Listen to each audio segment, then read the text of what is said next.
How does Peter Jackson use fantasy to represent family relationships to audiences? Fantasy is defined by the introduction of the unreal, which juxtaposes against reality. In story, it serves to exaggerate the truths of our human nature beyond the boundaries of reality to make them blatantly obvious to us as viewers. Peter Jackson uses this as a tool to emphasize elements of familial relationships to a fantastical degree, making them apparent to audiences. This is evident through Braindead's abusive mother-son relationship, the parental oppression in Heavenly Creatures, and the bereaved family dynamic in The Lovely Bones. These all present familial relationship issues, and by identifying them, he takes us on our first step to solving them.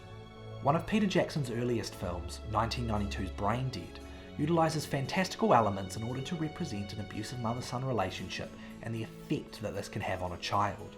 The first shot we see of Vera, Lionel's mother, is a low-angle close-up of her holding a large knife. This immediately establishes her as a dominant force with malicious intent. She then begins to bark orders at her son with a harsh tone. I thought I told you to spray this house. The place is infested with vermin. The reverse shot of Lionel was shot from a high angle to show his inferiority. This is a textbook example of an abusive relationship where one party discredits the other's perception of reality, leading them to doubt their own experiences and self-worth. This relationship is a homage to Alfred Hitchcock's Psycho, but Jackson uses fantasy to take his representation one step further. As Vera is infected by the Sumatran rat monkey, she begins to slowly physically deteriorate into a zombie reminiscent of Romero's Dawn of the Dead. This use of visual effects is symbolic of her evil actions. Yet Lionel still cares for her, attempting to find a cure to her affliction. This is an excellent representation of how victims in abusive relationships often feel trapped due to their crushed confidence, leading them to believe that they are not strong enough to exist on their own. This shows how harmful abusive relationships truly are. Lionel is literally risking death for his abusive mother. However, audiences can then take inspiration from Lionel's eventual triumph as he overcomes the hideous monster that his mother is and leaves with his love, Paquita. This provides the audience with a role model who has overcome abuse and moved forward with his life. Fantasy in Braindead was essential in order to depict the true horror that is an abusive relationship, prompting people to examine their own. Heavenly Creatures departed from Jackson's slapstick style, but retained his fantastical flair through depicting the fourth world, where the film's protagonists could escape from their controlling and neglectful parents. Through this, he was able to delineate the negative effect that poor parenting has on children. We are first introduced to the fantasy world when Juliet's parents reveal they are returning to England. Overwhelmed with anxiety at being abandoned, she escapes to a place she feels safe, her imaginary fourth world. There is a strong cinematic juxtaposition between the two realities. As Juliet learns the news, the music swells with a mourning tone, and Pauline runs through the dull brown grassland in search of her. This slowly transforms into a joyful score, visually aided by the bright pink, yellow and green mise-en-scene as their reality morphs into fantasy. This is an example of the psychological term escapism, an attempt to avoid awareness of averse beliefs. Juliet's parents' neglectfulness has caused her an unbearable amount of emotional pain, leading her to fantasize a better reality than her own.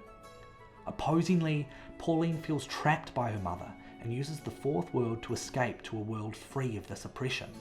Her intense resentment for her mother is expressed through fantastical violence, depicted as one of its clay inhabitants who attempts to impose dominance over her is swiftly cut in half with a sword. The lack of blood and mood change symbolizes Pauline's desensitization to violence. This grows as she spends more time in her false reality and eventually escalates to her willingness to murder her own mother. Alistair Fox suggests that both Lionel from Braindead and Pauline experience the same oppression in their lives, which serves as an allegory for the dominance Britain held over New Zealand in the early 20th century. Through this use of fantasy, Jackson is able to demonstrate the detrimental effect of misguided parenting on children by showing the extreme and unhealthy measures they have to undertake in order to recover from it. Whereas Jackson's earlier work focused on negative relationships, The Lovely Bones uses fantasy to demonstrate familial strength even in the darkest of times. One could argue that Jackson's work has developed from a pessimistic outlook on family relationships to an overwhelmingly optimistic one. The film shares some thematic and stylistic similarities to Heavenly Creatures, both utilising fantasy to explore the psychology of a female protagonist tainted by murder and violence. After Susie's death, she is transported to a fantastical in-between afterlife. This creates a stark contrast between her brutal death and her artistic afterlife. However, the film's strength lies in its ability to depict how familial love can transcend all boundaries. Despite her death, Susie is kept alive through her love for her family and their love for her. This is visually depicted through the symbol of a red rose. As her father Jack plucks a wilting rose from her murderer's garden, we intercut between Susie holding a bright red one in her afterlife and softly whispering. This small act of love causes the rose to flourish in Jack's hand. This use of fantasy materializes the abstract concept of family love. This gesture is what gives Jack the power to carry on. Even when all seems hopeless, love prevails. Some scholars argue that this representation is implicitly tied to religion and reinforces the idea of a biblical afterlife. However, Jackson's film eschews away from a religious perspective and chooses to focus on how the memory of a lost child can continue to influence the ones they left behind. Contrary to Jackson's earlier work, this fantastical representation gives us hope that even when the world has beaten us down, the love we share in family can instill the strength in us that we need to carry on. Each of Jackson's films leave us with a challenge to be better and to treat our families with the love and respect they deserve.